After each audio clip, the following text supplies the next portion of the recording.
history books will tell you that Jimmy Hoffa disappeared on July 30th, 1975. They'll write that he was last seen in the parking lot of the Macus Red Fox restaurant in a Detroit suburb. Police reports will mention a missing man. Newspapers will list conspiracy theories for pages. But those who knew the truth understood that what was really lost wasn't a man but a soul. Jimmy Hoffa had actually disappeared long before that July day. The real Jimmy Hoffa, the hero of the working class, the god of truck drivers. That man had died years earlier. Slowly, piece by piece, with every shady decision he made, with every dirty deal, with every compromise. And what vanished on that hot summer day in 1975 wasn't just a body. It was the last remnant of an empire, a dream, a promise. This is the story of how a man became a legend, and then how that legend consumed him. This is the story of how power can leave you utterly alone, how loyalty can be lethal. This is the untold tragedy of Jimmy Hoffa, the story of a man who got lost in the labyrinth he created and never found his way out. To understand Jimmy Hoffa, you first have to understand where he came from. Born in Indiana in 1913, he grew up in poverty. His father was a coal miner who died when Jimmy was only 7 years old. He dropped out of school to support his family. As a child, he learned to survive on the streets of Detroit. There, in that harsh, merciless city, he learned that nobody gives you anything. You have to take everything yourself. And if you're not strong enough, you get crushed. At 19, he got a job as a loader at a shipping depot in Detroit. There, he saw how truck drivers and workers were treated like slaves, how they were kept hungry and exhausted, and he did something about it. He led that damn depot out on strike. He gathered his childhood friends, his buddies. The bosses sent men to beat them up. Jimmy found tougher men. After hours of fighting, the bosses surrendered. And that day, Jimmy Hoffa learned what it meant to be a labor leader. He learned to speak the language of power. In the 1930s, he joined the Teamsters Union. The Teamsters was the truck drivers' union. And for Jimmy, this wasn't just a job. It was a mission. He hadn't forgotten those days of hunger on Detroit streets. He hadn't forgotten his father's back, broken in the mines. He was going to get revenge for the working class. In every contract, every strike, every negotiation. And he did. In 1957, he became the national president of the union. He wasn't just a union leader, he was a king. Millions of truck drivers were loyal to him. One word from him could shut down an entire city. One signal from him could paralyze the economy. Jimmy Hoffa had untouchable power in America, and he loved using that power. But every power requires a price, and Jimmy's price was his soul. This is where the story turns dark, because Jimmy Hoffa's success didn't come just from hard work. He made some deals, he shook some hands, and those hands weren't clean. In 1950s America, the line between organized crime and unions was blurred. The mob controlled the unions, and Jimmy knew this. Worse, he used it to maintain his power. He partnered with the mob. They provided him protection. He gave them access to union pension funds. Millions, billions of dollars. That money built the casinos in Las Vegas. That money financed illegal operations. And that money made Jimmy Hoffa untouchable. But there was a problem. When you dance with the mob, they choose the music. And after a while, you forget who's whose servant. Jimmy thought he was in control. He thought he was using them. But the truth was, he was just a tool, a useful apparatus. And when that day came, the day he was no longer useful, he would be eliminated. But Jimmy didn't see this because the poison of power makes you blind. Jimmy Hoffa's greatest enemy was a young prosecutor, Robert F. Kennedy. Bobby Kennedy made Jimmy Hoffa an obsession. To him, Jimmy represented everything wrong with America. In 1957, a committee was formed in the Senate. Its purpose was to investigate organized crime and unions. Bobby Kennedy was the committee's chief counsel, and he targeted Jimmy Hoffa. Days of interrogations were broadcast on television. All of America watched. Jimmy sat across from Bobby, puffing his cigarette, answering questions with a mocking smile. Sometimes he didn't answer at all. He just stared at him. That stare was full of hatred. The war between the two was personal. Bobby wanted to put Jimmy in prison. Jimmy wanted to destroy Bobby. In 1964, Bobby finally succeeded. Jimmy Hoffa was found guilty, jury tampering and misuse of union funds. In 1967, he went to prison. 5-year sentence. But Jimmy still didn't surrender. Even in prison, he tried to maintain control. But time was moving forward and the world outside was changing. While he was in prison, Jimmy's close friend Frank Fitzsimmons took his place. He was a loyal soldier, or so Jimmy thought. But power changes people. And when Fitzsimmons tasted the presidency, he didn't want to give it back. Fitzsimmons forged deeper ties with the mob. He made more concessions than Jimmy ever had. And the mob loved Fitzsimmons because he was easier to control. Jimmy was ambitious, unpredictable, dangerous. In 1971, a deal was made. Jimmy Hoffa's sentence would be commuted, he would be paroled. But there was a condition. He couldn't participate in any union activities until 1980. For Jimmy, this was a death sentence. The union was his life, his power, his identity, his reason for being. And now it had been taken from him. But Jimmy started fighting to overturn this ban. He hired lawyers, he filed appeals, and he launched a campaign to take back the Teamsters presidency, to reclaim his throne. And that's when he noticed. The old friends he called didn't return his calls. A week passed, 2 weeks, a month. They never called back. When he went to the office, secretaries said they were in a meeting, but the meetings never ended. Doors were closing, slowly, silently.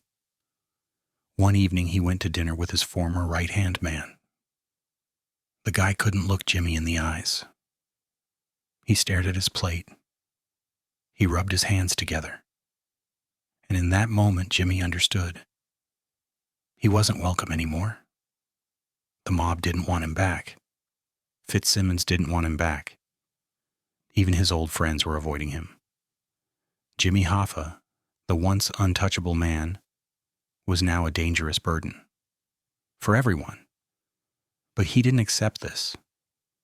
He still believed loyalty existed. He still believed the power was his. He still believed he could come back.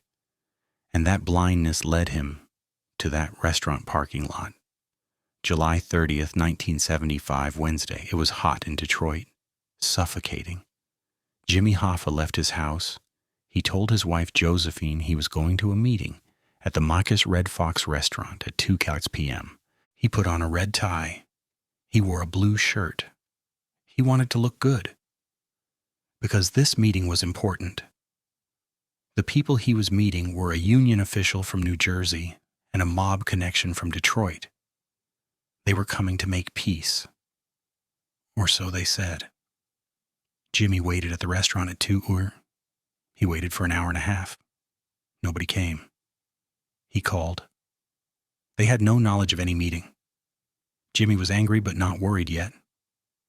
Maybe there was some confusion, he thought. At 3:30, he called his wife. "Those bastards didn't show," he said. He was angry, but there was something in his voice, an uncertainty. "Don't worry, I'm coming home," he said. But he never came home. Witnesses saw Jimmy getting into a car in the restaurant parking lot, a red or brown car. There were 2 or 3 people in the car. Jimmy got in the back seat. The car drove away. And from that moment on, Jimmy Hoffa was never seen again. The first hours were chaotic. Josephine realized Jimmy hadn't come home. She waited until late in the evening. Then she called the police.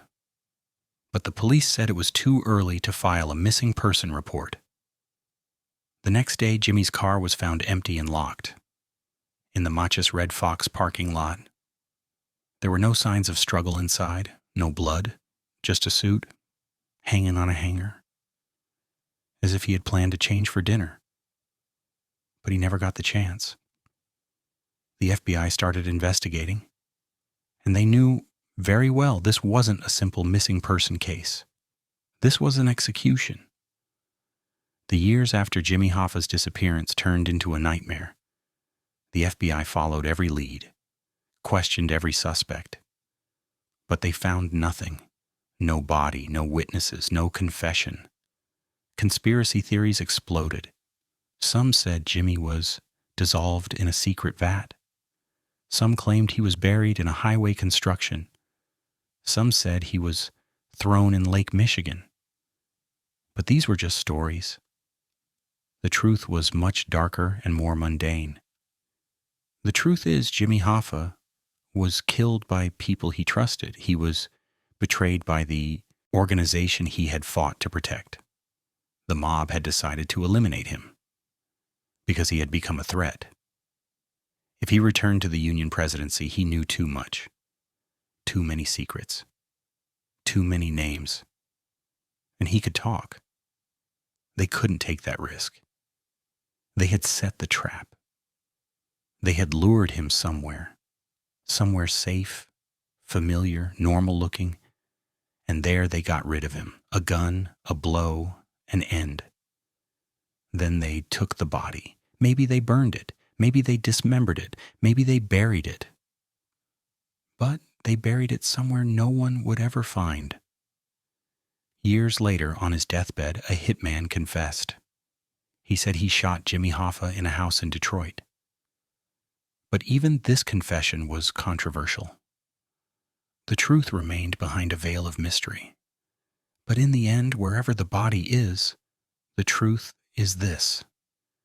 Jimmy Hoffa died that day, and with him, an era died too. Jimmy Hoffa's tragedy wasn't just his death, it was his life. He started as a man fighting for the working class. He genuinely cared about them, their rights, their welfare, their dignity. But somewhere along the way, he lost that path. Power blinded him. The deals he made with the mob corrupted his soul. And over time, he became just a cog, a machine, a prisoner of his own legend. The man who had to be Jimmy Hoffa consumed the real Jimmy Hoffa. And in the end, when nobody wanted him, when nobody needed him, he still believed he could come back. He still believed loyalty existed. He still believed the power was his. But the power was never really his. It was only borrowed. And when the time came to return it, the bill was paid in the cruelest way. Josephine Hoffa waited for her husband until the end of her life. She waited at home. Every time the phone rang, she thought maybe it could be him. She never issued a death notice. Because there was no body, he was legally declared dead. It's 1980, but for Josephine, he was just missing. Jimmy Hoffa's children never learned where their father was.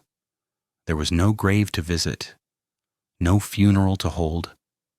There was just an empty space, a question mark. And that question mark followed them throughout their lives. Today, nearly 50 years later, Jimmy Hoffa is still missing. The FBI still keeps the case open. Every few years, a new lead emerges, a new excavation is done. But nothing is found. Perhaps Jimmy Hoffa never being found is the most fitting ending to the story, because he lived as a ghost. the ghost of power, the ghost of loyalty, the ghost of an era, and now, literally, a ghost. But there's something to learn from his story. Power doesn't bring immortality, fame doesn't bring security, and loyalty is a one-way street. Jimmy Hoffa learned these lessons the hard way. He was once powerful, untouchable, a king. But in the end, like any other human being, he was alone and defenseless. And on that hot July day, getting into a car, he faced his own end.